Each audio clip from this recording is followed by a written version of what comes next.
All right, so then let me just start with welcoming Rupali. Most of you already know who she is. You've interacted with her, met her, and planned and researched with her.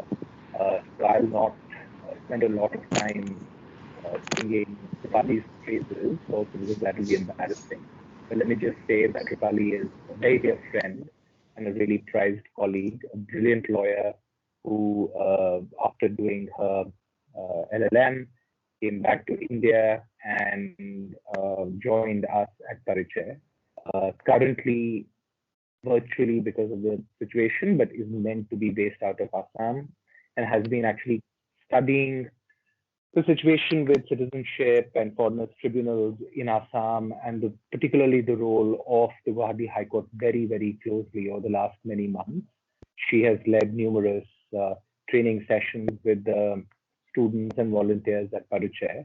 So she is actually, which is quite valuable for us, both a teacher and a trainer, and she also wears the cap of a lawyer and an advocate, and also, as it turns out, an organizer, because she also runs the organizational aspects of Parichay. So it suddenly struck me that, Rupali, you do a lot of really different, interesting and challenging things.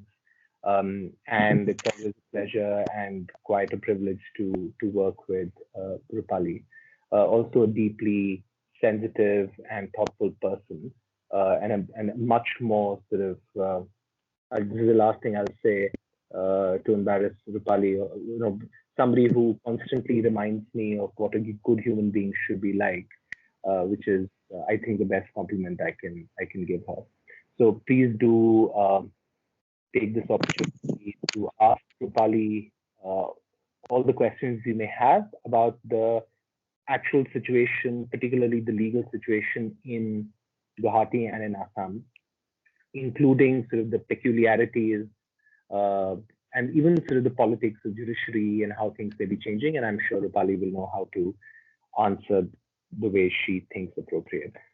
Maybe Ashish, if you want to do perform any more formalities, and after that we can just let Rupali. No formalities really, but just to sort of laying the groundwork here, I was talking to Rupali earlier today about how we could benefit from our expertise on this issue, and Faizan, Rudraksh, and a few others have been saying a lot about ground reality lately. So I think it would be really helpful if I could touch upon what's happening or what the near future looks like, given the political changes in the lack of political changes in Assam. Also, there has been a lot of promising jurisprudence from the Gauhati High Court lately, some of which has been shared in our groups. But I think it would be really helpful if we could see how we can understand it and how we could incorporate that in our research. So with that, I would turn it over to Rupali, and I'm really looking forward to this session. Thank you. Thank you, everyone. I'm thoroughly embarrassed. And you all know enough about Mohsin to know he has a flair for the dramatic and you shouldn't believe anything he says. So I will happily accept that praise, but you shouldn't. And it's lovely to be here. I really have to congratulate all of you for the excellent research you guys have been doing. It is not easy to do comparative law research and international law research, and the amount of detail you guys have been able to pull out has really been commendable. So congratulations on the excellent work, and of course to all the people leading your team. I have some open-ended plans for our discussion today, but I would like to also keep a devoted period of time to just question and answers, if that's something you guys want to do. So maybe we can leave the last half an hour for just like a more free-flowing kind of interaction. I also understand that all of you have different levels of exposure to the tribunal process, and some of what I say may be a bit repetitive to some of you, and my apologies for that. I just want to start at the ground level so that we all are on the same page. But if at any point, you feel like you want me to skip over something, just you can jump in at any point. But a small enough room, I think, to not be too concerned about people interjecting or commenting in between. So just raise your hand, and I'll be really happy to, take your comment. So you have already, through this project and through Mohsin's empirical work, I think, had quite a detailed insight into the ground realities in the foreigners tribunal process. I'll go over some of those, but I want to start with first a deeper reflection about what is it that the law has put in place, what is the vision of the law, and how we can connect that vision, how we can anticipate what that vision will translate to, and whether we believe that there are other ways to visualize and envision this entire process. The Foreigners Act is the first place we want to start, and I'm going to take us over some portions of the legislation, and I don't know if you guys enjoy reading statutes. I claim not to, but people like Mohsin have accused me of liking it too much. But I'm going to make you guys read some of it because I think there's a lot that language conveys, and I want us to pay some attention to the language that we're going to be seeing in the statute, in the rules, and later on in some bits of judgments that I want to pull out. And once we, are able to respond a bit to some of this language, then maybe we can think about what an idealized process should look like, go over bits of a case study, and then finally do a question and answer session. Ashish, whenever it is that the class usually takes a break, just let me know. And usually around 4, or sometimes we just keep going on. Okay. Depends on the discussion. Yeah, no, we'll definitely usually take a break. Usually we don't have breaks. And I haven't heard or witnessed anybody complaining. So I'm sure today won't be the day again. Yeah. Okay, great. So I'm going to try and share my screen.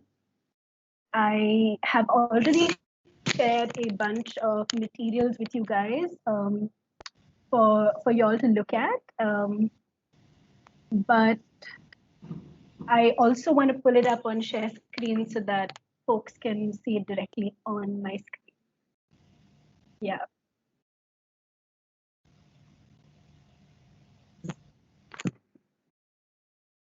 Okay, great. I hope everyone can see my screen. And if you have a copy of the Foreigners Act with you and the Foreigners Tribunal Order 1964 with you, please take it out, hold it. It's always easier to navigate on your own if you have a copy with you. There are a few things that, I just want to point out about the Foreigners Act that you all know, but we just want to try and make some connections here. So starting with, the title of the act, its year of passing, you can clearly see it's a pre-constitutional act. And the long title of the act tells us what the act is meant to do. And if we read this language, it is pretty obvious who is the important party in the entire jurisprudence on foreigners. So it says an act to confer upon the central government certain powers in respect of foreigners. The central government and the central government alone is named as the body that will exercise powers in respect of foreigners. And if you notice the way the long title is phrased, it's the foreigners are sort of secondary compared to the central government and the powers they can exercise in respect of foreigners. So it's not an act to confer rights upon foreigners and limitations upon the powers of the central government. It's an act to confer upon the central government certain powers in respect of the foreigners. We have nothing about, rights of foreigners. We have nothing about benefits, nothing about international cooperation, or nothing in this language that sort of centers the experience of the foreigner as a person, or that even acknowledges, that there could be some kinds of limitations on the kinds of powers that the central government could be able to exercise with respect to foreigners, right? So that's just something I wanted to point out in the beginning. And then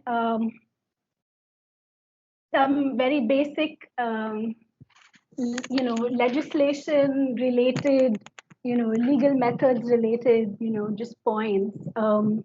I'm sure you guys in legal methods have studied the concept of delegated legislation, where a legislation can give powers to other subordinate bodies to exercise certain actions. It can't delegate legislative policy. It has to delegate in a way that instructs the subordinate sufficiently, with sufficient constraints and sufficient restrictions so that the subordinate is following what the act lays out. There has to be a principle that's set out in the act, and the subordinate has to have wiggle room, but wiggle room within a certain element of constraint, right? Here in the Foreigners Act, we have several provisions that talk about delegate powers. The first main power that, or rather the main provision even in the Foreigners Act is to give the central government power. We know that from, this portion here, the long title. So right up front, section 3 starts with powers that it gives the central government. You can see, if you pay attention to the phrasing here, that this language is extremely broad. So we see here the central government may by order make provision either generally or with respect to all foreigners or with respect to any particular foreigner or any prescribed class or description.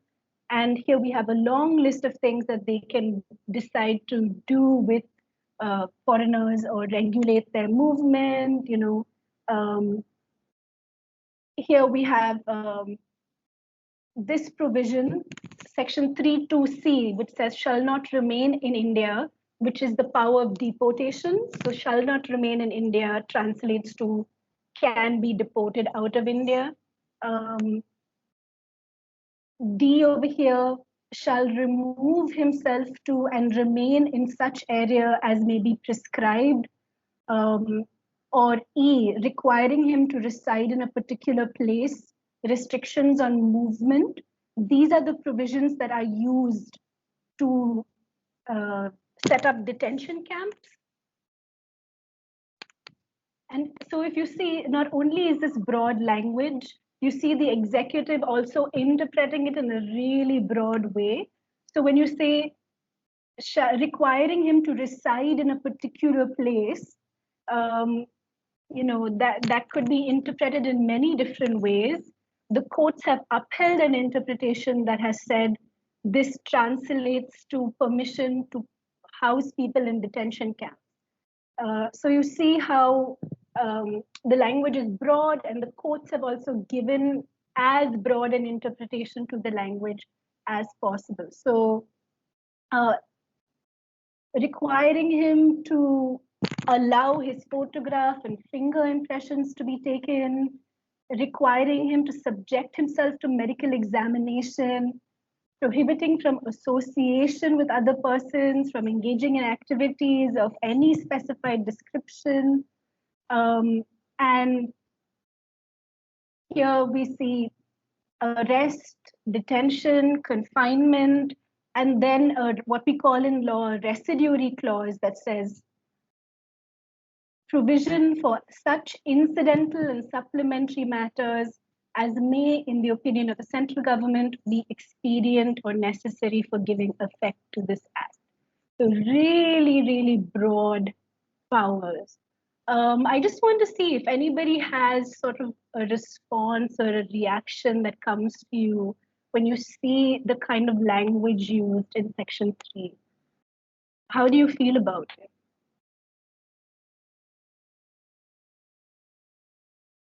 Does anybody want to say something?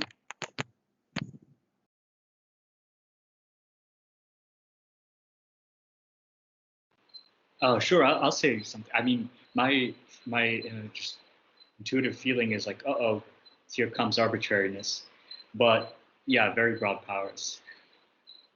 Yeah, I think that's an important point. It's broad, and it's going to tend towards arbitrary because it's so open-ended, right? Yeah, so does it give enough of an element of constraint? That's one part of it. Yeah, so when the ground rules are so open-ended or so broad, that definitely gives a lot of scope for arbitrariness. Yeah. There's also lack of safeguards, in my opinion, that there's like a lot of legislations have a few safeguards that are mentioned, or a few some sort of process that is mentioned. By the way, I'm not aware if that comes later, but like a prima facie reading does not show any of it. Yeah, there are absolutely no safeguards, and it does not come later. But you can see that there's no concern for how foreigners themselves may be impacted by this kind of a regime. Yeah, Prita. Yeah, I think the reason why they say that they have to reside in one particular place is so that they can be tracked in case they, they have to be summoned to the court or they have to be deported. But that can also, I mean, that purpose can be fulfilled in other ways as well. Like they do not require to be kept in detention centers necessarily, right? They can be, maybe they can be told to remain in one particular place where they are residing, and they can be tracked in other ways as well. Their movements can be tracked through how they are traveling or where they are traveling to. So detention centers does not necessarily have to be the only solution to this problem. Yeah, absolutely. First, like you pointed out, there are very invasive forms of surveillance that the Act permits. That level of invasive surveillance is something we usually associate with criminality. And even under criminal law, there are all kinds of restrictions on when you can exercise different elements of that kind of invasive surveillance. Here, there doesn't seem to be any kind of distinction that's drawn about when you can, for example, require someone's fingerprints to be taken, when you can direct that they have some kind of medical examination, or for what reasons you can regulate their movement. None of that, which speaks to another point that you're making, Prita, which is the absence of the word reasonable at all in this entire section. And that's the word we use in Indian jurisprudence usually to refer to the concept of proportionality, some sense of, that there has to be some connection between the purpose that you are trying to achieve and the action you're trying to take.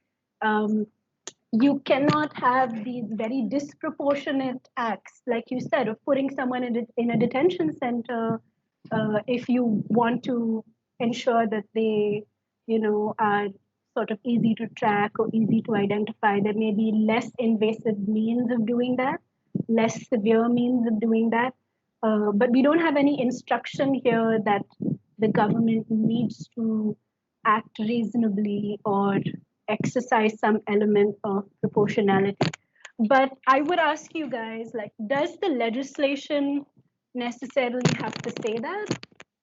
That there has to be an element of reasonableness or non-arbitrariness, like you mentioned, Jay, or how do we read this provision in light of what we know are constitutional rights in Part 3 of the Constitution?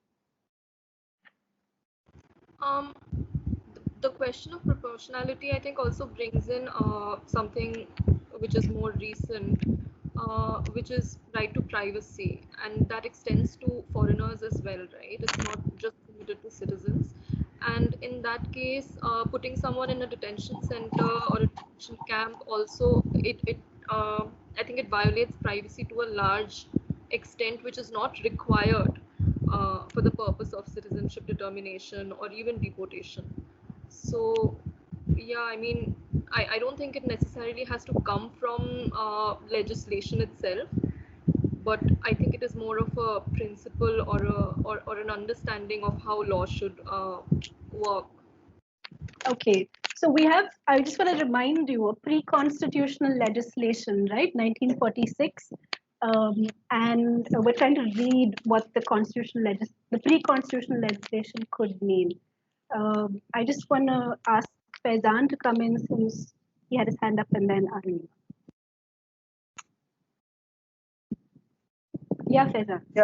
Yeah, I had two quick points. Like right now, I don't think, but firstly, like, isn't delegated legislation also supposed to provide like specific guidelines and to ensure safeguards, something that was pointed out earlier? And two, something I noticed here was this clause, which is the sixth clause under subclause E, says prohibiting him from association with persons of a prescribed or specified description, and also prohibiting him from engaging in activities or prescribed or specified description.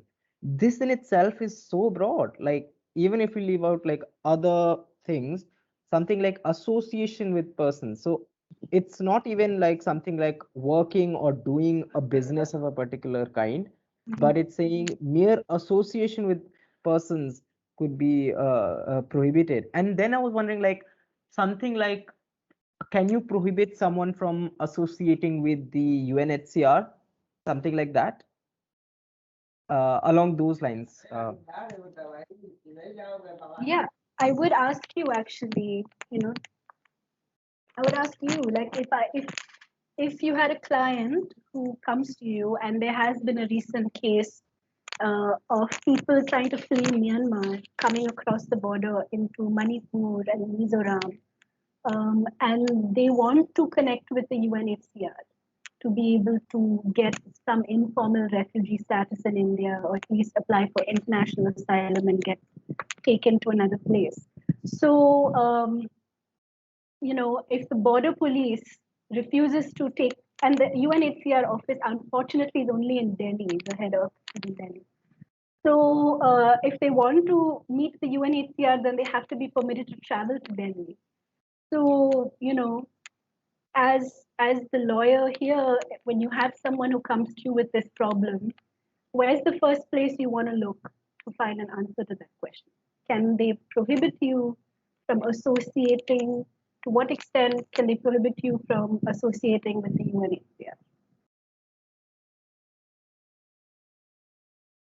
And that's not specified, but they're saying association with persons of a prescribed or specified description. Whether UNHCR is itself a prescribed or specified like person in that sense.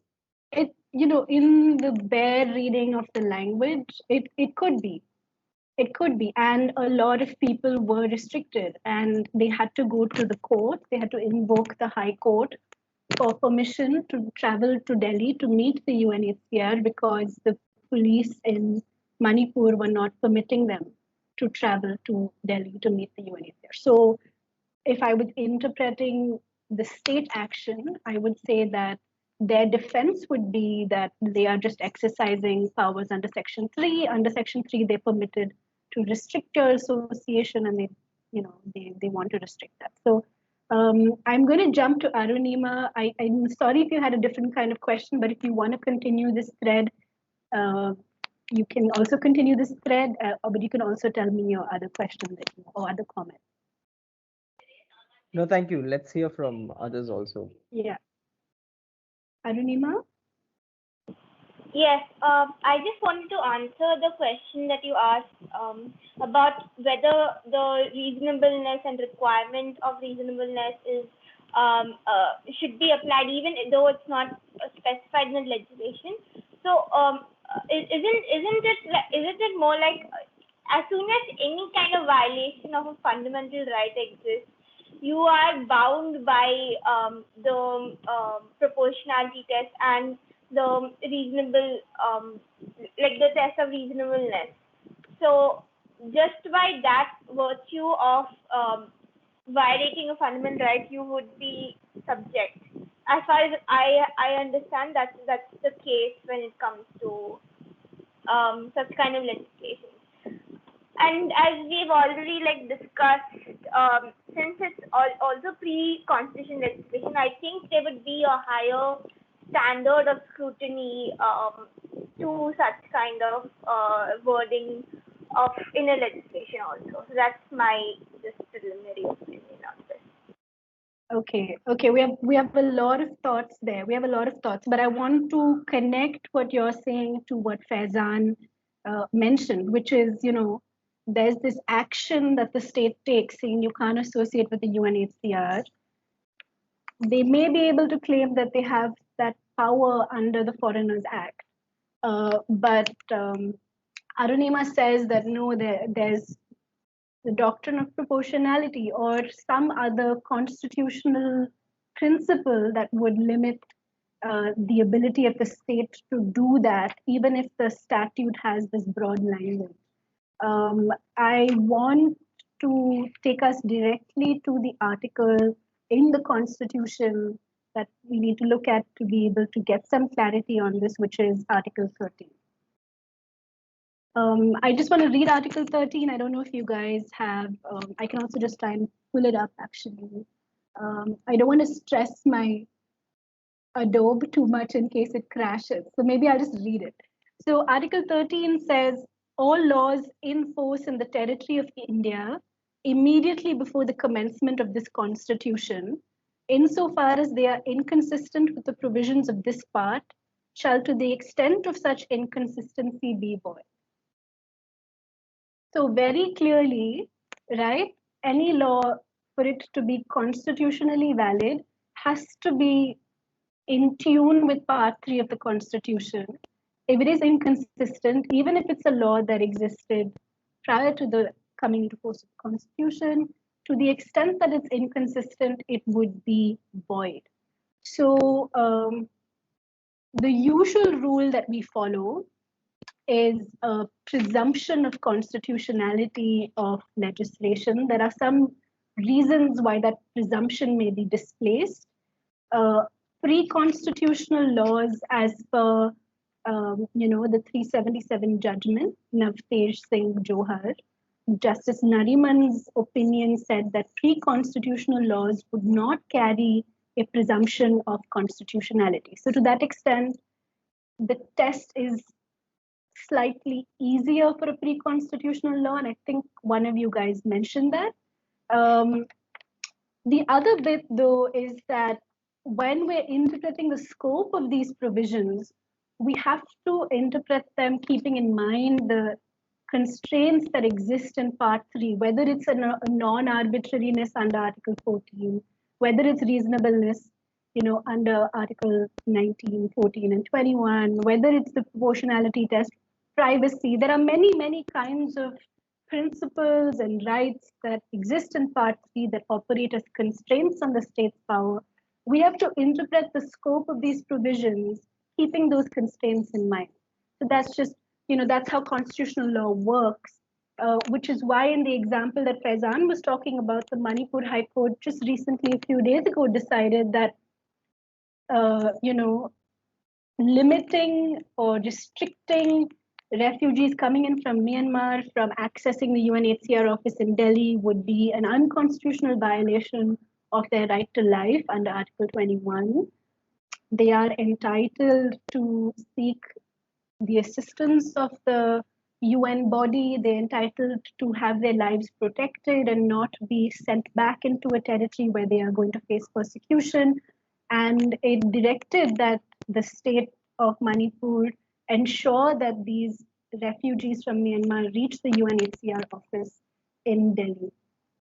So the reason I've gone through this entire long exercise here is first to point out this structure that we have in Indian law, of having a constitution and having all state action, whether it's legislation or whether it's independent decisions like refusing permission to one set of refugees and disallowing them from traveling to the UNHCR office, it has to pass the test of constitutionality. It has to be in tune with the constraints and safeguards that exist under Part 3. Unfortunately, a lot of the jurisprudence that we see in this area of citizenship determination or citizenship verification limits itself to the Foreigners Act without accounting for the ways in which the Constitution interplays with the Foreigners Act, the ways in which the language of the Foreigners Act has to be read narrowly, has to be read keeping in mind the kinds of constitutional tests that exist. So just because Section 3 doesn't use the word reasonable doesn't mean that the state can pretend like it doesn't have to read the word reasonable into the powers that it exercises in Section 3. Or just because Section 3 doesn't say non-arbitrary doesn't mean that the state can take any kinds of arbitrary action. Jay, you had a hand up, but I just want to give you a chance to jump in and then I'll just finish. I had a question. Now that you've presented Section 3 to us like this, I'm left wondering, how can we even say that? I mean, that wasn't my position. That wasn't my thought before. But for example, so if you were the state, how were you to respond to say that Section 3.2g, maybe read in isolation, looks like it creates a unreasonable and arbitrary restriction on the right to life and personal liberty, especially after Maneka Gandhi? How does the state respond to that? Is it just something like, well, this just gives us general powers, but as long as the delegated legislation is reasonable and non-arbitrary, we should just presume that? And you can test individual state actions, but you shouldn't strike down the act? That's a difficult one. I think it's a difficult one, but it's apparently not difficult enough that it has been raised and the state has not yet failed to answer that question. I think 3.2g is a standalone issue because the Constitution has extra safeguards for deprivation of liberty in the form of detention and confinement. So I'll give the answer for 3.2g slightly separately. But for the other powers, yes, the state has to have some kind of clear policy that demonstrates and gives adequate guidance to its officers operationalizing the act for them to be able to exercise these powers in a way that is within the limits of the Constitution, that is non-arbitrary, that is reasonable, and that is, protecting of privacy. And the legislation clearly doesn't do that. They could do it in the form of subordinate legislation. They could put in those kind of protections, but I would argue that that is not sufficient, that it isn't sort of a secondary thing that kicks in later on. It needs to be a core part of how you even design this entire system. So I would not agree that the legislation as it stands currently passes the test of constitutionality. It would be helpful if the state were to pass really detailed subordinate legislation, so detailed rules that have all kinds of safeguards. That might help them. But I think that some of these are too important and they have to come in here. Otherwise, it sort of makes them like an add-on to these powers, which is not the way the system is designed. And on power of detention, I just say quickly that, Article 22 very clearly says that, if you are going to create a power to detain, it has to be done through legislation.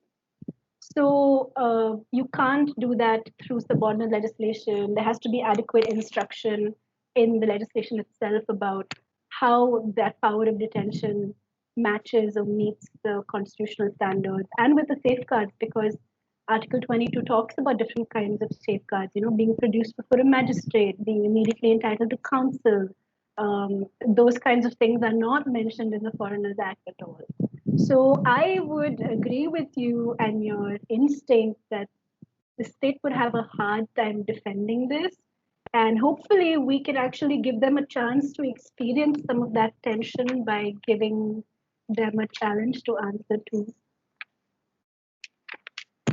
Yeah, so that is the Foreigners Act. I just wanted to start with that. And now actually I would like to take us to Sarvananda Sonowal judgment. I know you guys have spent some time on that, but I've asked Ashish to circulate a copy of that, and I'm sure you guys all have your own copies. I wanted to ask if we could take just 10 minutes to relook at the judgment and identify. I know some of you have done this already if you have attended a training that I took, but I want you to identify some portion of any line or two lines in the judgment that you find, you know, revealing or interesting or instructive in some way to help give you a sense of, you know, what this entire citizenship determination regime is all about. So maybe we can just take it 3:47, so folks can take 10 minutes to just reopen the judgment. You may have portions that you've already marked, but if you don't, that's fine. You can just start at the beginning, start in the middle. It doesn't have to be, you don't have to be able to explain the whole thing. I just want you to pay attention to language and pick out a sentence that you think, you know, says something or speaks to you in some way and is revealing in some way.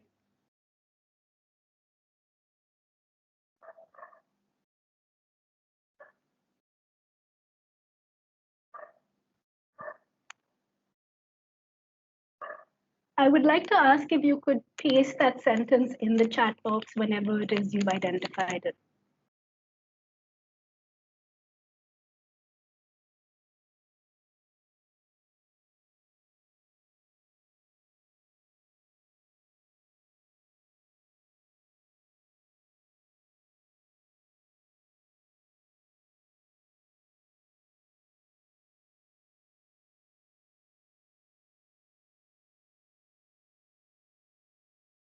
Is everyone ready to start? I mean, I can see quite a few, but I know some of you guys haven't been able to add yet.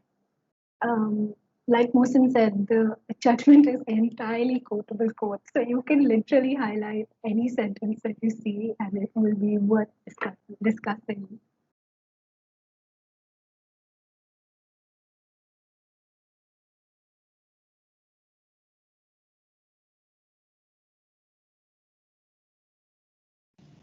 Yeah, Denning is a good one. Yeah.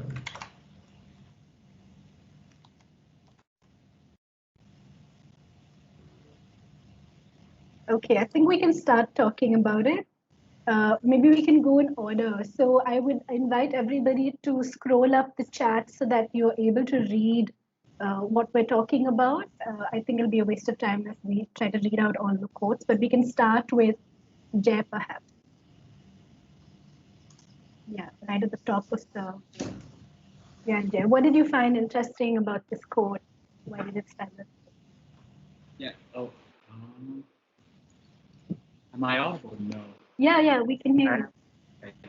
Sorry, my screen was lagging. Well, I just, you know, I haven't been able to make sense of judgment, you know, as a legal document, but it started to make sense in my mind as more of a political document. So I extracted that quote from the SK Sinha report because I think it's a retired general speaking about this in a the issue in kind of a geopolitical context. And in that context, it makes sense why the state is doing what it is doing. But from a legal perspective, especially from a rights-based perspective, it just seems like an absurd judgment. So yeah. Okay. How would you relate this context to what we just discussed about constitutional, you know, limitations? How do those two contexts speak to each other? This is one context. what would you say is the countervailing context that Part 3 gives? That's an excellent question, and thank you for asking it, because I think it forces me to be a little more articulate. I think by framing this issue as a national security issue, what the judiciary essentially is doing is saying, okay, this is a matter where we have very limited Part 3 or Article 32 review. And so I think it allows the judiciary some breathing room to say, we're going to turn a blind eye to some of these. We're going to really presume constitutionality. Of course, though, I don't think Sonowal entirely succeeds in doing that. If we went back to just what we were talking about in the context of Article 21, it's pretty clear that there are any deprivation of life and personal liberty if any person is subject to a procedure established by law, which is both reasonable and non-arbitrary. And I don't think national security can completely, national security can't completely remove that. Yeah, no, I agree with you. But even taking a step backward, I would just say, look at the stakeholders identified in this para, right? So you have the people of Assam, the design for creating a greater East Pakistan and Bangladesh, which some people have. So there's this amorphous group of people who have this plan. The Northeast as a region, but you don't see, the quote unquote foreigner as a stakeholder in this conversation at all, or at least in this paragraph. Like, what was the perspective? Even to dismiss that perspective, what is their perspective at all? There's no space for that perspective in this conversation. And then what you just mentioned is a step beyond that, which is, constitutionally testing whether you can or cannot restrict people's rights in a certain way. But if you're not even putting them on the table as a stakeholder, as someone being impacted or affected, you're not even going to have a conversation about their rights. Yeah. Okay, next. The next is mine, which is again back, kind of like taking off of what Jay was just saying, which is, it's sort of like for me, I felt like this is a very interesting dynamic between the rest of India and Assam or the Northeast. So this court basically says that it can't be a violation of Article 21 because it happens everywhere else in India. And so it's not a violation of Article 21.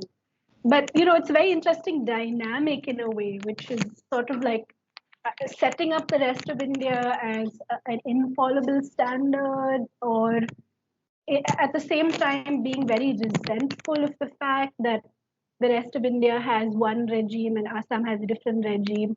We have a lot of the dynamic between Bangladesh, the so-called aggressors, and Assam and the Northeast. But here we have also a dynamic between Assam, the Northeast region, and the rest of India.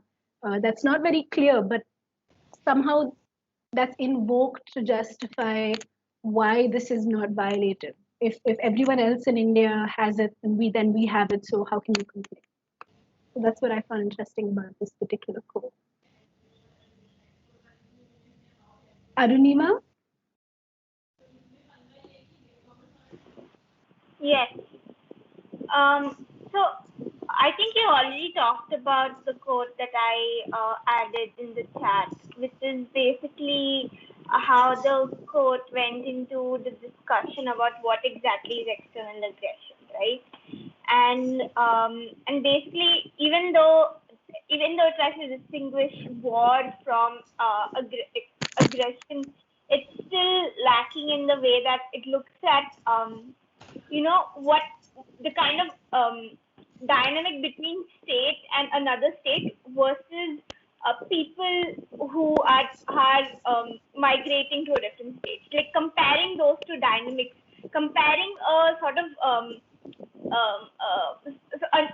whatever, even if it's not war, is there some kind of uneasiness between a state and a state to that of people who are migrating for any other circumstance that might not be related to the intention of intention of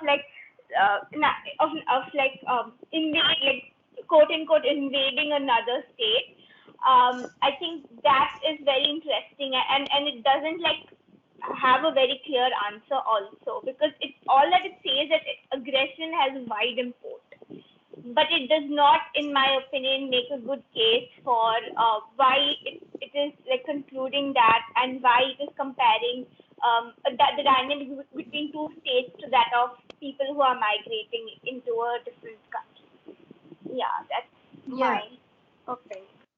Yeah, that language is sort of the sleight of hand, but actually that's too subtle. It's not. It's like a sledgehammer that sets the tone for, how the court wants to view this entire, legal regime. But also what I find really interesting in that quote is that the way the court views the relationship and the role of the state vis-a-vis people. So it says it therefore becomes the duty of the Union of India to take all measures for protection. So the relationship it's setting up between state and people is that of the state having some kind of duty to protect, and not duty to protect in the way that international law talks about duty to protect, a very different duty to protect, a duty to protect the state of Assam from external aggression. And it doesn't talk about, constraints on the state or the duty or the obligation of the state to not violate rights, but rather a duty to protect, which is, like a very kind of paternalistic relationship, even for the people who the judgment thinks are rightful citizens of that region. It doesn't talk about even protecting their rights or safeguarding their rights or furthering their rights. It's duty to protect them from external aggression. So very paternalistic relationship, not a relationship conceived within the language of Part 3 at all, of having a restrained, constricted state that is obliged to ensure that it does not violate rights of people in the actions that it takes. So this, like the and another conversation that where this came up, the comparison somebody made was with the surveillance case in Gujarat, where a woman complained that she had been put on surveillance, and the defense was that it was for her own safety, that the state was surveilling her to ensure that she was going to be safe. There was another state that had a proposed legislation that women should clock in their hours or report back before a certain period of time or go to the police station periodically, again in the name of their safety. So, that is a very different conception of the state and person relationship, even with the people that they want to protect. Yeah, Devanshi. Yes. So, Professor, since I had also put the same quote, I thought I'd add on to the point Arunima was making. I completely agree with you. And in fact, particularly the paragraph above it, wherein they have stated, it makes it seem like the economic prospects and the lack of economic opportunities is so gravely important to protect at this point, that everything they're doing is in the best interest. So they've taken the best, sort of painted the best picture possible to show why their paternalistic approach is so important and in fact in the best interest of everybody. And that sort of one-sided approach was something that really made me feel like it's not a paper, it's like dictatorship. Like you're trying to put your point across, no matter considering ground realities. So that's my take. Yeah, Mohsin.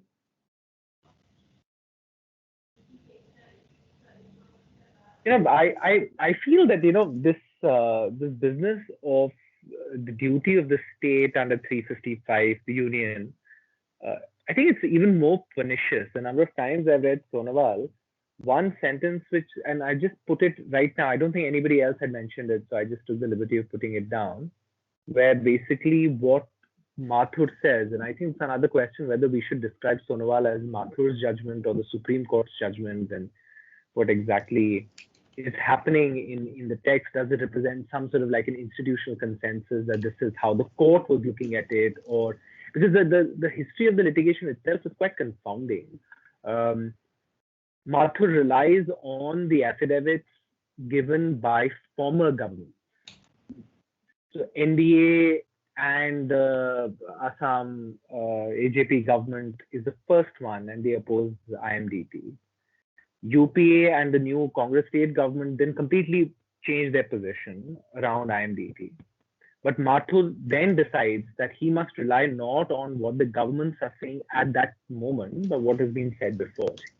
And that itself is a fascinating institutional thing, as in Mathur is clearly relying on things which the governments at that time are not saying. But apart from that, in one of the, while striking down the whole protection against targeting and harassment under IMDT, he basically says a citizen doing his duty towards nation of pointing out the presence of Bangladeshi national to the authorities is put under the threat of criminal prosecution if the contents of the application are found to be false. So it is not just about the expectation from the state and the union under 355. It is much more pernicious. It is essentially a defense of vigilantism, which then we eventually saw what happened with the NRC, etc. So this is much sort of more radical understanding of who are the enemies and who are the people who have the duty to try and identify these enemies and go after them. It's not just 355. As in this particular passage shows that Mathur believes everybody is under some sort of legal, moral, constitutional obligation to go hunting and weeding out these foreigners.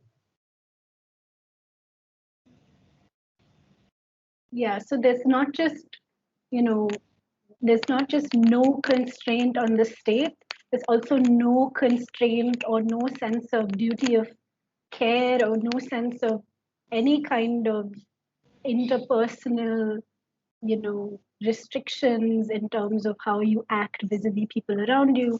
It encourages vigilantism in the way that, if you believe it's a Bangladeshi national, then by all means. Yeah. Did someone else have their hand up? Because I saw a +1, but I couldn't see the name. That's Mohsen Dawin. Okay. Okay, sure. So maybe we can go to the next, which is Faizan.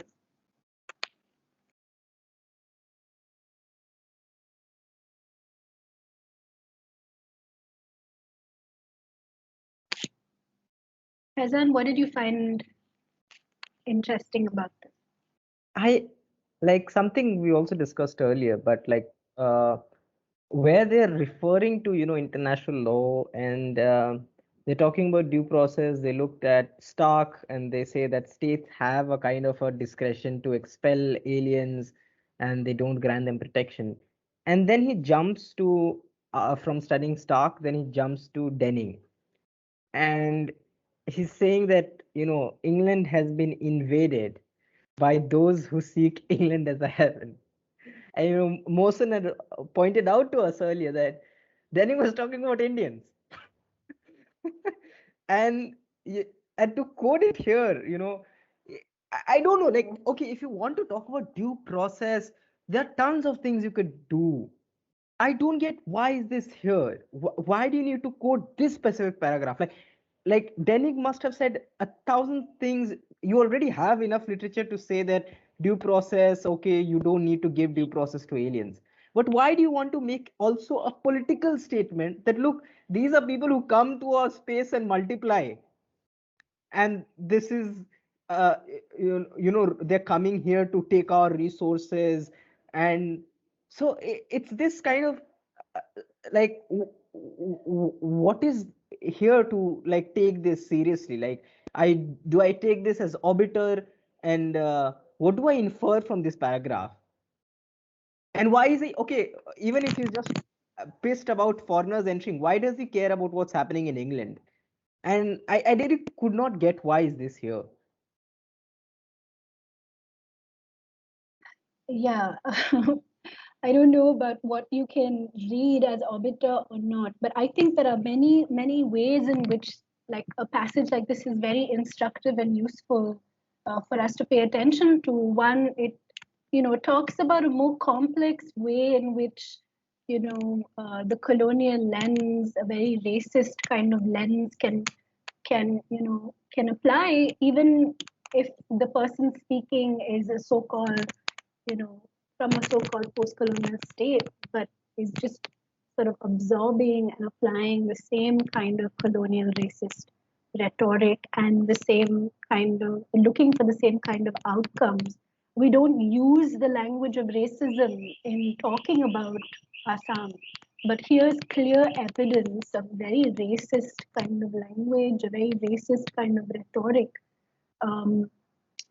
And I would say that if we were trying to make an argument about ethnic discrimination or racism, this would really help us, bring some evidence of that claim when we're talking about all of this. It also kind of, shows you how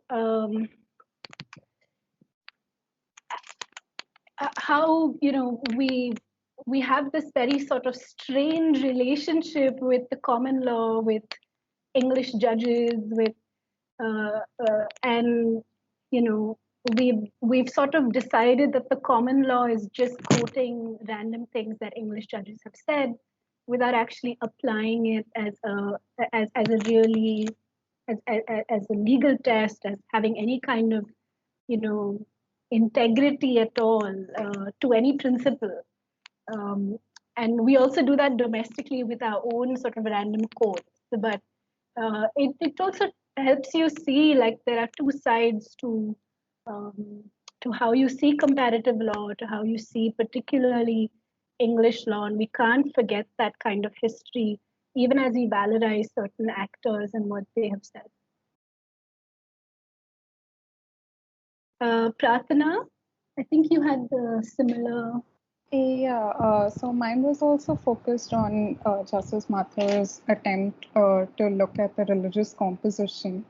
Like he focuses on the change in demographic character, and like if you see the sentence by itself, it doesn't make any sense. But when we go to para 16, where the Home Minister's report is cited, and where they talk about the increase in Muslim population migration and how it poses a I mean, how their illegal migration is kind of like changing the demographic composition, then it becomes clear like there's a emphasis on the religious composition of the people in Assam and how he's trying to maintain the homogeneity of that composition.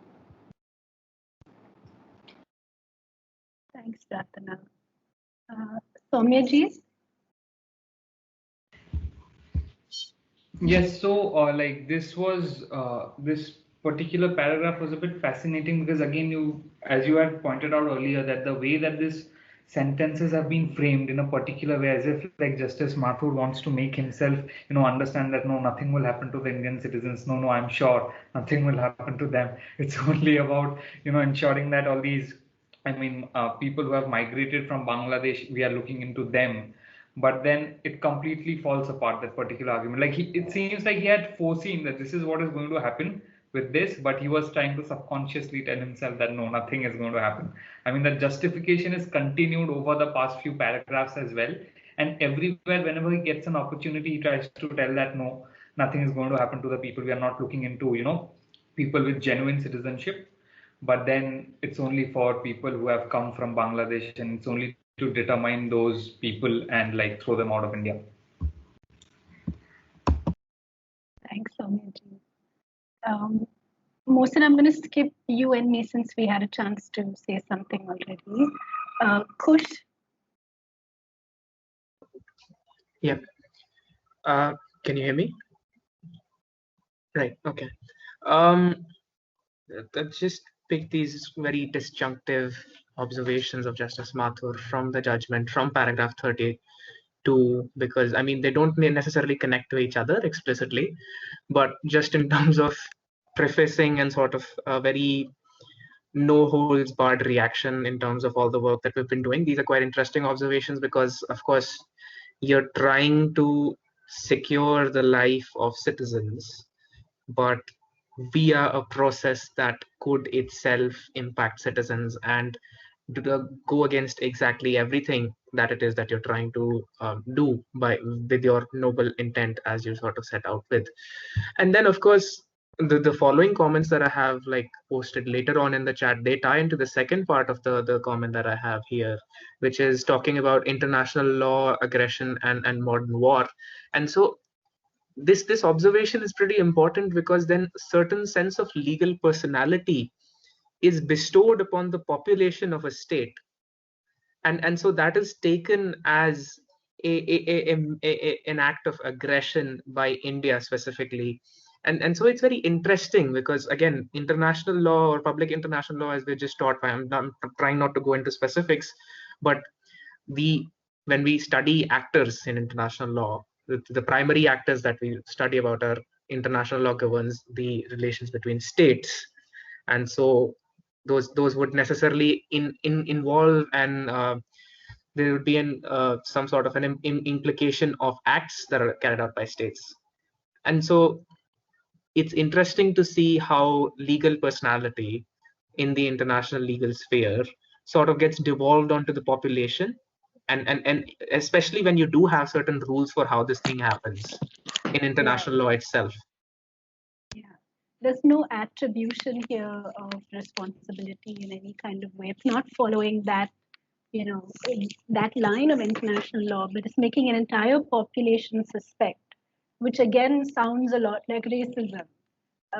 It sounds a lot like a very colonial way of thinking about how to talk about people, which is something that we're not supposed to be doing anymore.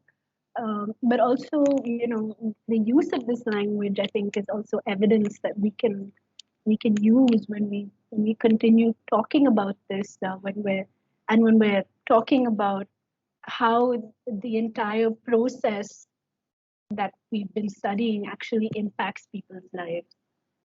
I'm going to ask Devanshi.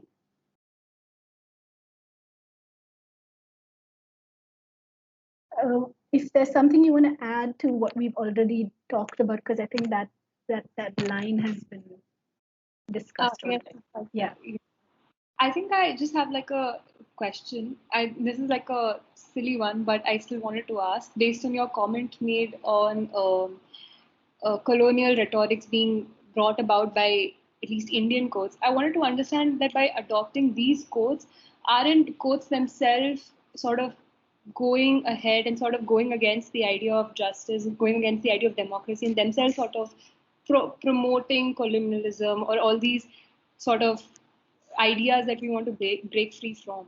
I think we already had this discussion, but I feel like it's very problematic to quote these things. Yeah, I'm going to keep your question open. I think that's a thought we should keep in our minds as we continue the conversation. Should she?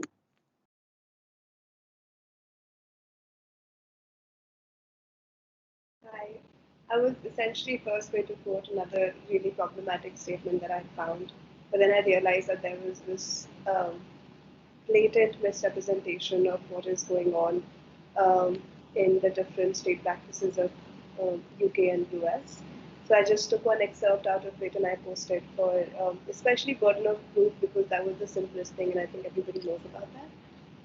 I think there's just a fallacy of, contextualization that is seen by the Supreme Court in this scenario, because it is, in the 1960s itself, it was proven that what the burden of proof tends to be. And these sort of acts are not even followed when it comes to citizenship determination processes in both the countries. And just random acts and these random provisions are chosen just to suit their what they're trying to say. And it's really basic. I don't understand. Anybody with a decent Google search would have found out how wrong it is in Sarvananda Sonowal and how they've completely misrepresented it. Just wanted to point that out.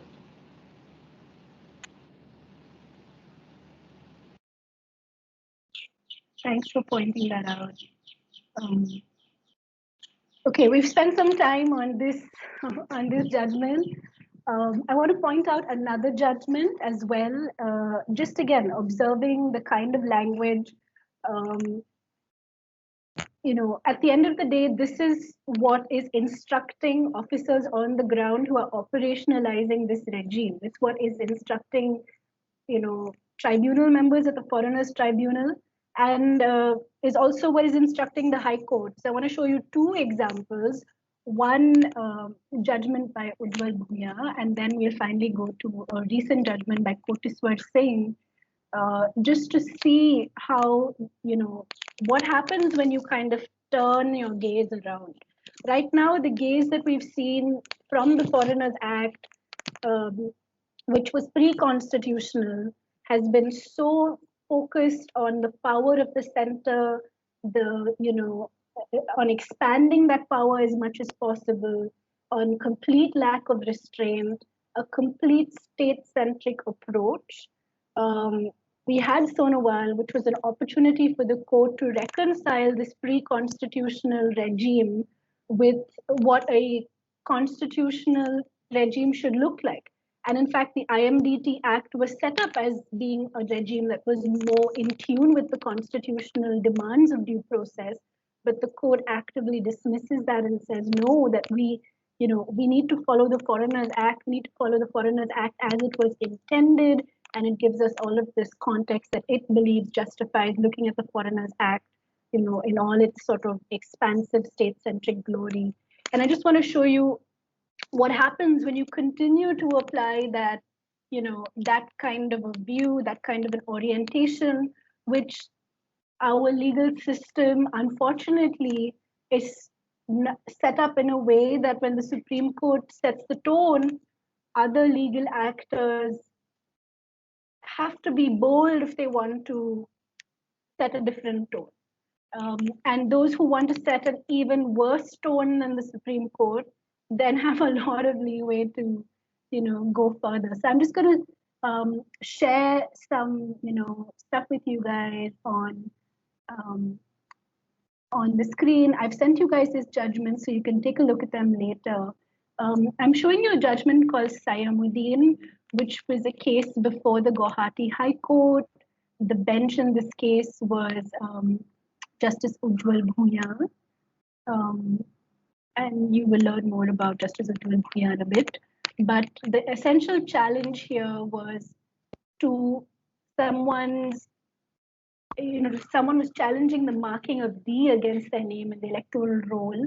And their case was that there was no basis for putting that D at all.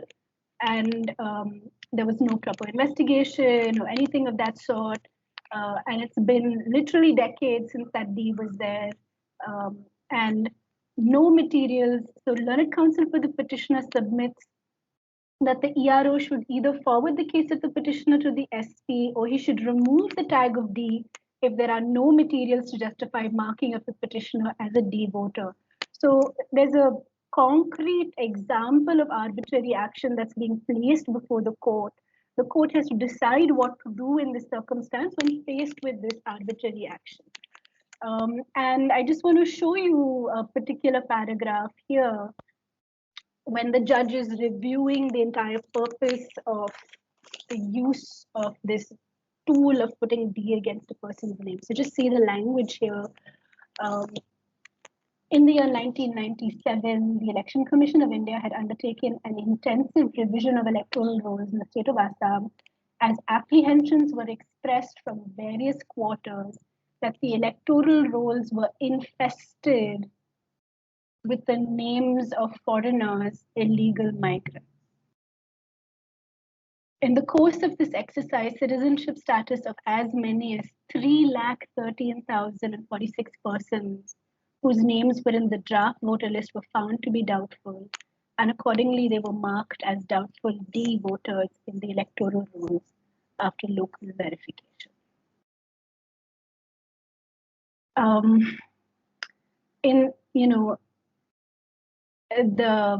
The judge goes over the history cites Sonowal, IMDT Act is no longer in existence. It has been declared unconstitutional by the court in Sonowal.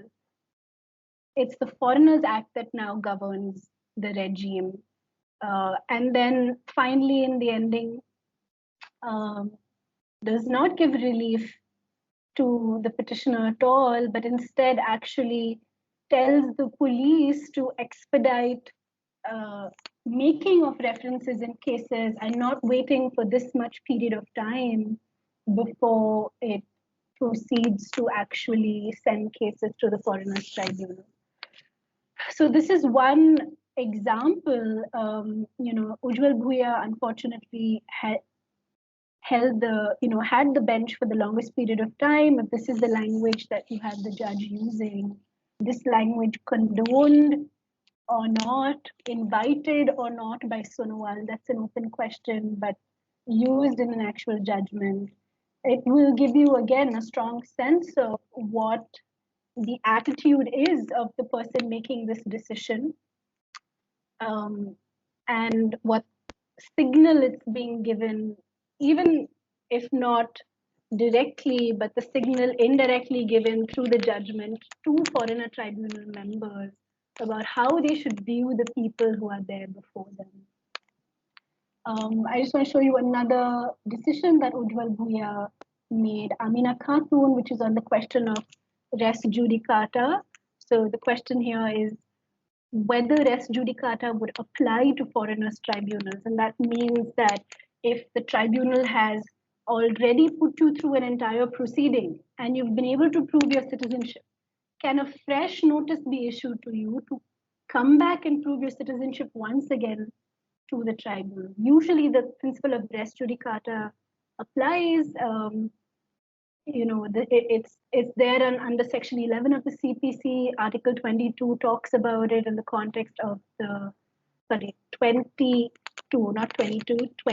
sub article 2 talks about it in the context of criminal cases. It's a well-established rule which has a very sound logic in fairness and also in the efficiency of the entire court system. So two policy considerations, one individual-centric about the fairness of repeatedly making someone face trial, and one policy consideration that is about the system at large, which is about efficiency and not inundating courts. You see, again, I just want to show you the end of the judgment where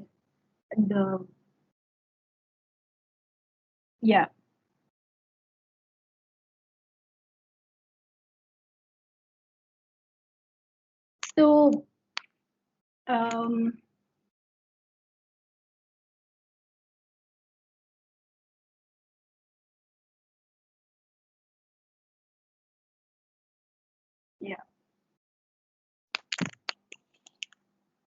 so C-74, it naturally follows that the Foreigners Tribunal cannot decline to render an opinion on the ground of res judicata. And why does it naturally follow? 73 explains. In light of what we have discussed above, and particularly having regard to the fact that the state of Assam is facing external aggression and security and integrity of the nation has been threatened on account of large-scale illegal migration of foreigners from Bangladesh into Assam, to hold that principles of res judicata would be applicable to a proceeding under the Foreigners Act and the Foreigners Tribunal order would be self-defeating and against the overarching public policy, which is to ensure national security and to protect the integrity of the nation. So again, we're just seeing repeatedly, a regime which does not place individuals at the center at all. In fact, doesn't have any role for individuals, doesn't see individuals as stakeholders, uses very inhumane language to talk about people, and places the state at the center, places some notion of aggression on the state at the center, and is continuously trying to create this exceptional status for this area of jurisprudence that is not constitutionally envisaged at all. This national security sort of defense, right? Article 19 of the Constitution talks about reasonable restrictions on certain freedoms that people are able to exercise, and some of the reasonable restrictions could be broadly, under the justification of national security. But again, it has to be reasonable. Those are very, those are meant to be measured. Those are meant to be sort of weighed. But otherwise, national security does not negate Article 14 and does not negate Article 21 in any kind of way. But we still see that invocation, that kind of language here. And then I finally want to show you, the relief that we've seen so far, which has been the latest judge who, for the first time, has actually given some space at all to the individual in this entire story. Just some space at all. And the minute you put the individual on the table, you start talking about the person as if they are actually a person because they are a person. You see the language looks very different. So this is a judgment where the court is considering this issue of res judicata, but also considering it in the context where the person, the person's own brother was validly declared a foreigner, right? Sorry, was validly declared an Indian. And so the person wanted to bring on record proceedings initiated against his brother, and a favorable opinion by the same learned tribunal, mind you, the same tribunal decided that his brother is an Indian, and so wanted to be able to rely on that. There is an elaborate discussion, on the history of the case, etc. But I just wanted to show you this bit of language here that I had open there. Yeah.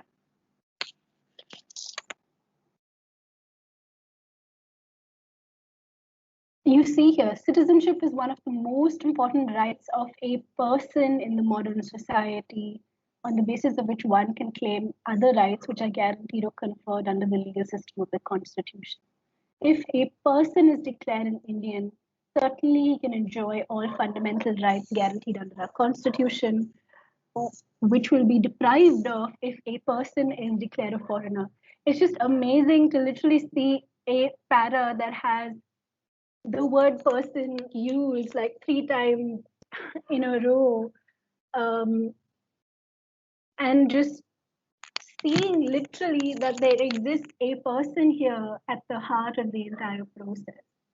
And here the judge went on to talk about, how the principle of res judicata should apply, creatively citing a Supreme Court case that used the principle of res judicata to actually restrict the number of remedies a person could have if they were excluded from the NRC. So they used, the Supreme Court in Abdul Qudus used the principle of res judicata in a harmful way to make it more difficult for people.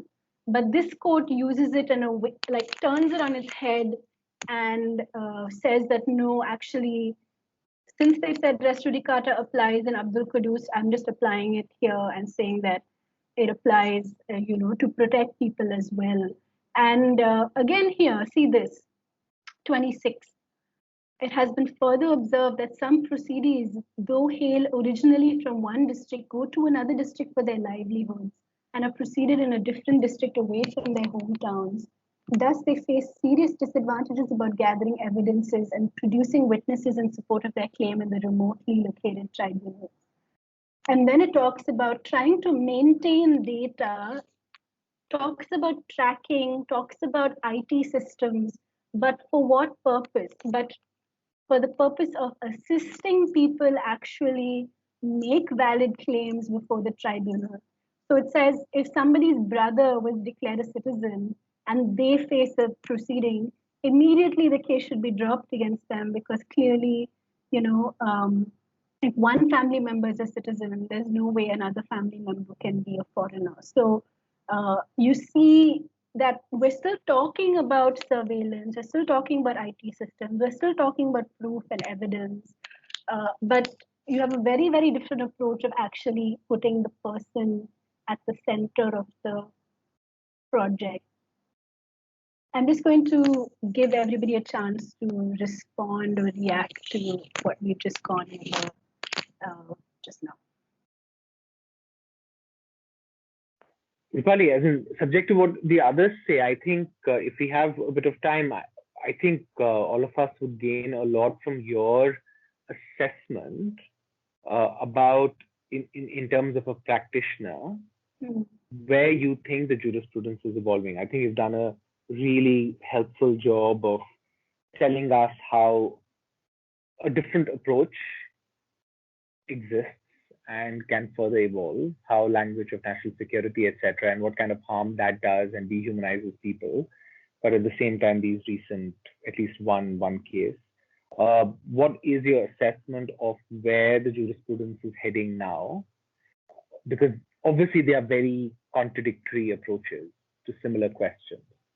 And the other thing also being that while it is true that the Koteswar Singh judgment, which you pointed out, which is the last order you pointed out, is a civilized, humane, thoughtful approach, or in other words, a legal approach compared to what was happening earlier, it is still working quite within the umbrella which is essentially created in Sonowal, which is essentially based on the language of exceptionalism and national security and othering and dehumanization, etc. So it is true that it is adopting a different vocabulary, but it is still very much part of a larger structure that is not that continues to be exactly, perhaps Ujjum Bhuya was more true to that structure than this recent order. So considering these two things, where do you think we are proceeding in terms of jurisprudence? How secure are we in terms of the predictability of what we can expect from the court?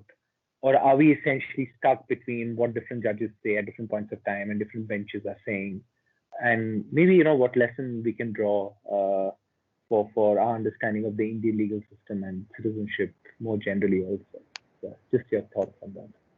Sure. So to start with, Koteswar is sitting on a 2-judge bench, on a division bench. He's the presiding judge of the division bench, which means he sort of has more say than the other judge on that bench. He can bully that judge a tiny bit. But he is staring at a huge volume of jurisprudence that other division benches have also created. And he is not empowered to overrule any of those cases.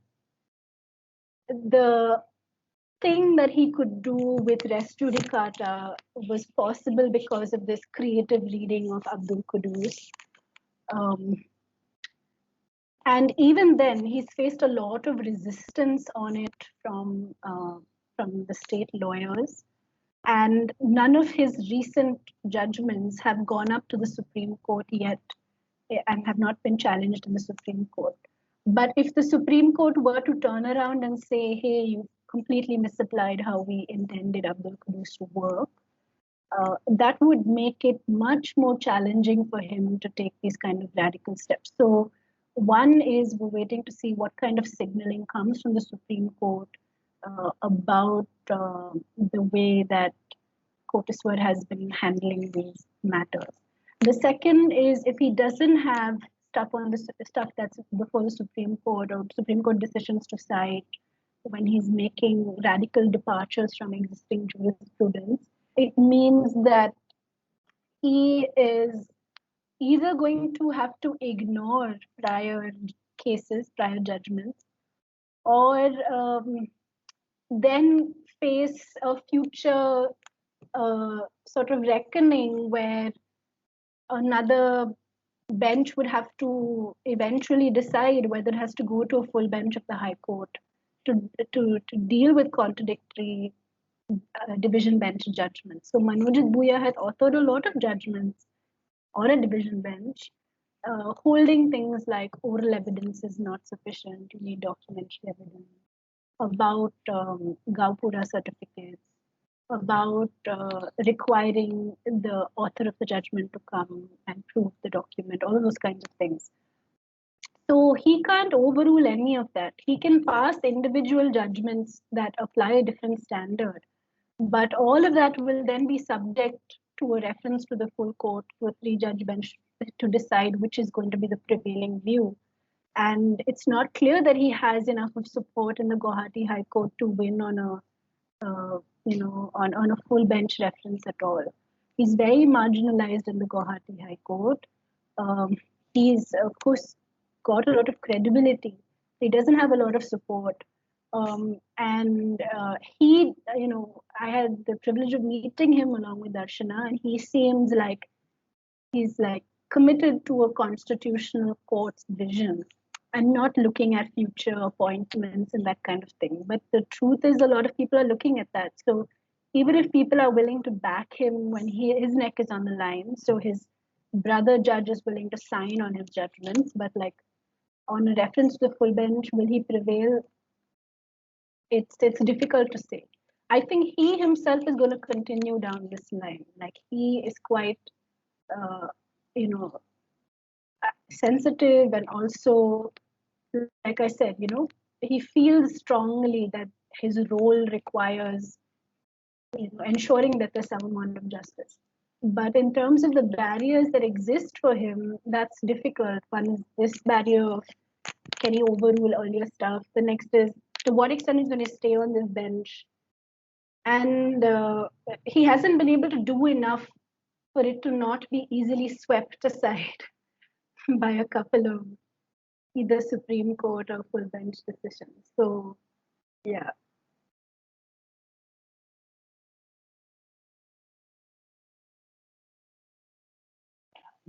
I have a rather odd question. I don't know whether I ever asked you that, but I also don't want to like hog all of Rupali's time here in case somebody else has thoughts or comments.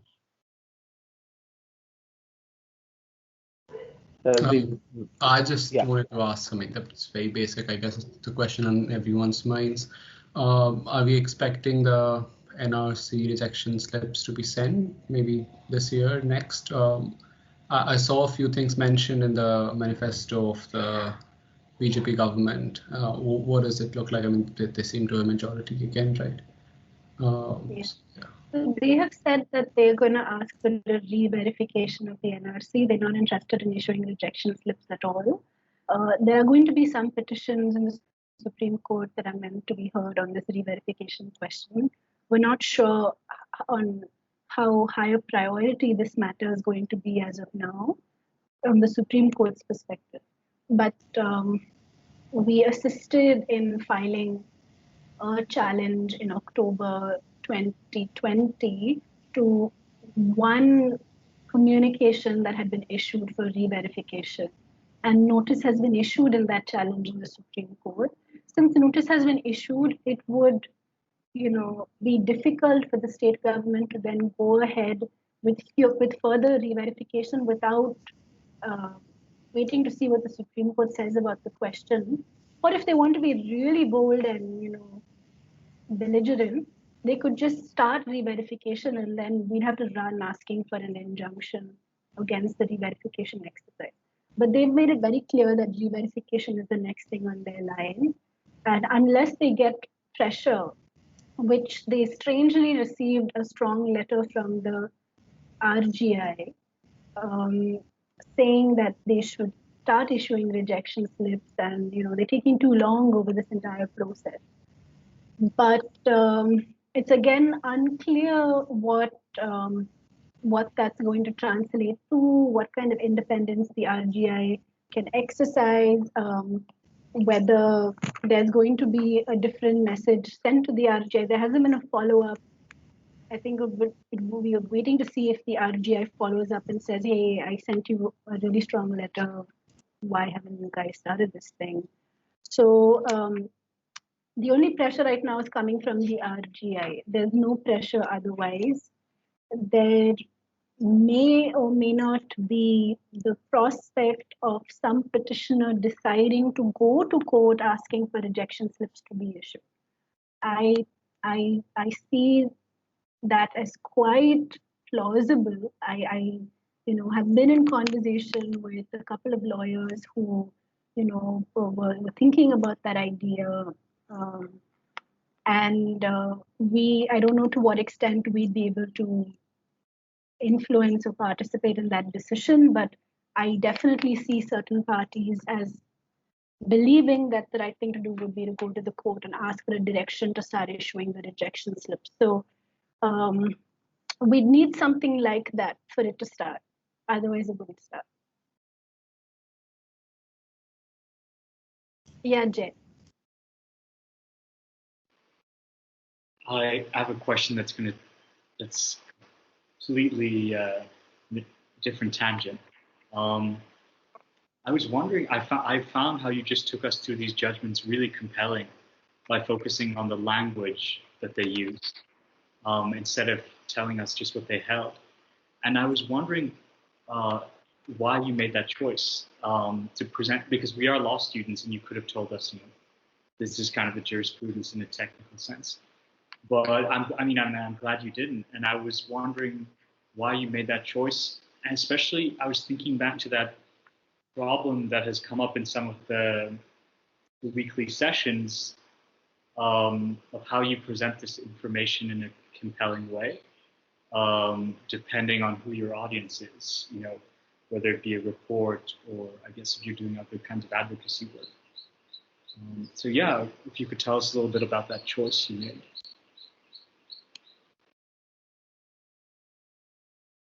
I think it's really important to, understand what you're grappling with, and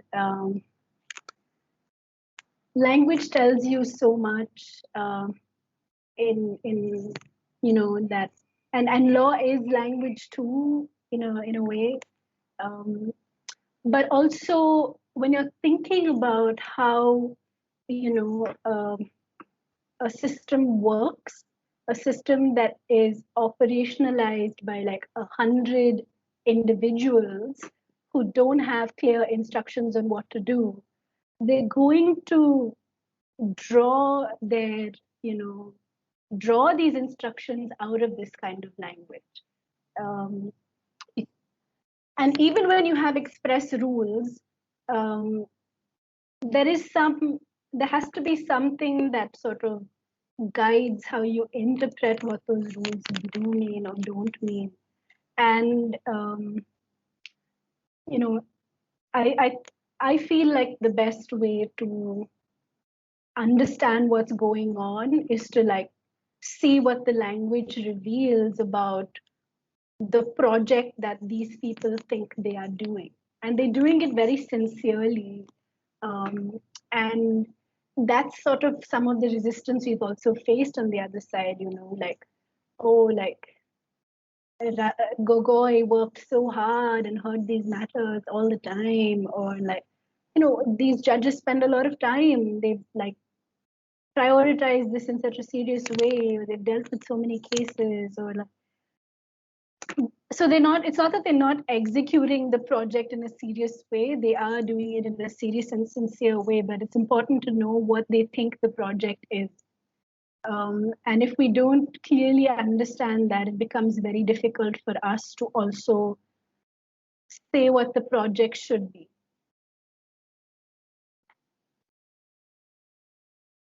I don't know if that makes sense to you.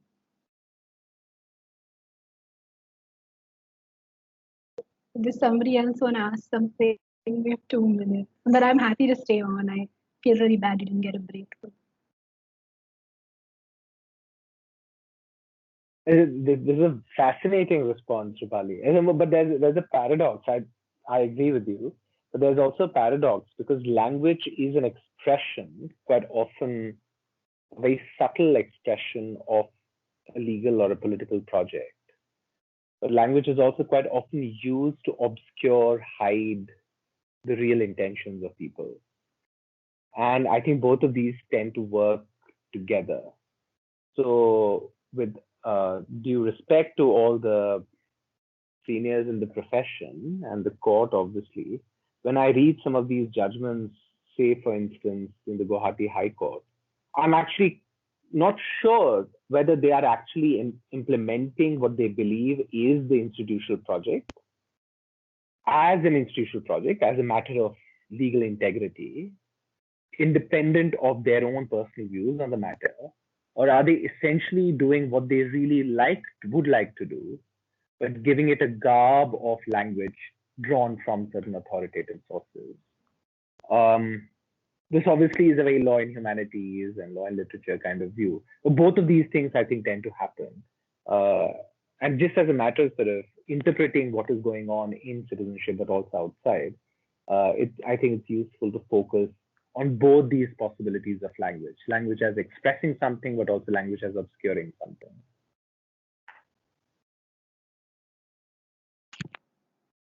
Yeah, I definitely agree. I completely agree. And that's sort of a larger, I think, the entire foreigners jurisprudence or the citizenship determination jurisprudence exacerbates existing institutional and structural flaws in our legal system. And many of these flaws are not new. It's just sort of inflated here in a way that people feel like they've been given permission to push the boundaries a little bit more, or they reveal that they don't have any serious sense of boundaries at all. And that I agree with you. I think very few lawyers or judges believe in any notion of restraint or any notion of integrity in the law at all. So yeah, it's just how can I think now the new trend is how can I sound smart while saying what I want to say? But everyone is still on, I'm just going to say what I want to say. I don't think anyone is, oh, I think I can say this and this is what I need to look at to know what I have to say. Yeah. And so one of the things, and this is again when I was like, when you invited all of us to look at Sonowal again, and what struck me just now, again, I suppose, I don't know whether I was thinking about it earlier, was that, Sonowal is a challenge because on one hand, we are invited by the text, as you have done, to think of sort of the ideology at play in the judgment, which obviously assumes that Justice Mathur was working with a certain ideology, whatever we may think about that ideology, right? A very strong sense of national security, aggression, and, but at the same time, I think there are passages which just sort of shout out absolute confusion in Justice Mathur's head. He sometimes, I feel, had no idea what he was talking about. So the passage which you quoted from, which I think in SEC is 72, 73, I think one of these paragraphs, where he's talking about this whole due process thing. That paragraph is just absolutely fascinating. So it starts off, basically he writes that paragraph in response to Shanti Bhushan's argument that, Foreigners Act is a problem. Why don't you just extend IMDT to the whole country, right? And it is in that context that, you quoted, that he basically said, it is in the whole country. And when you read those two sentences, you're like, what are you talking about? Sentence one doesn't lead to sentence two. Or even sort of more wonderful is that after saying that all these proceedings do not need to meet the standards of due process, because deportation, etc., is not deprivation of life or liberty. And therefore, due process is irrelevant, because 21 is irrelevant to these proceedings. What is the last sentence? The last sentence is, in our opinion, the procedure under the Foreigners Act and the Tribunal Order is just, fair and reasonable and does not offend any constitutional provision.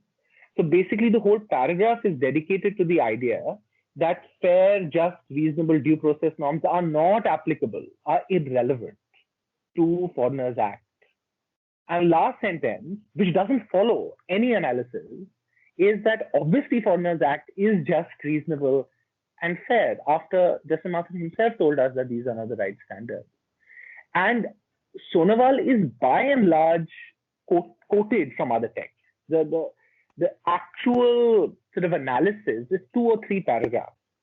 Most of this judgment is quoting from, what Jay pointed out, Sinha's report and Denning and US Supreme Court and misunderstanding UK and US law, whatever. But most of it is just quotation.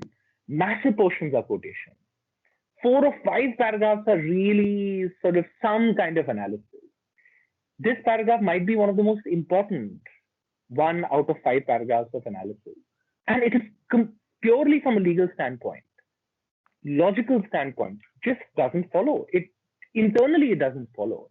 And I think we also have to just grapple with the fact that here we are dealing with an institution and with potentially a judge and a judgment, which, forget about ideology, there's nothing which is going on. There's no logic which is playing. Law is not happening on these pages. Something else is happening. Justice Mathur has no idea what is going on, at least based on a basic reading of this judgment. And then that's why I have like deep sympathies for practicing lawyers like you, because we academics have the good fortune of just saying this, right? That this is nonsense and this is not law and I don't need to do anything about it. You lawyers have to sort of interpret it and work with some sort of like a facade of legitimacy of the institution, and then basically make arguments based exactly on this as if it makes sense. It just doesn't make any sense. It is rubbish. It is just gobbledygook. And therefore, I have deep sympathy for practicing lawyers like you. So take that as sort of my statement of great admiration. Thank you. But I also think that, from a strategic point of view, it's worth asking whether we should just even allow a judgment like this as a legal judgment to to hold water. And I'm thinking of the controversial decision to file the writ petition in Navtesh Singh Johar and not go with the curative and review on Suresh Kumar Kaushal in the 377 cases. The Suresh Kumar Kaushal judgment very similarly had no legal reasoning. And that's not rare at all for our constitutional courts. In fact, I feel like bail orders are routinely way more reasoned than our constitutional judgments. But it was a controversial decision when the writ petition in Navtesh Singh Johar was filed. But what it effectively did was like sidestep the need to bother about Suresh Kumar Kaushal and collectively declare that we're just giving up the project of trying to find law in this. So some lawyers have done that. And we may be tempted to do that as well, if we can get a writ petition out of research that is able to sidestep Sonowal in some way, use the confusion in it to say that it didn't actually say anything, except it did strike down IMDT and we're letting that be. That'd be the only thing that comes from the judgment.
Bye to everybody. Thank you, Rupali.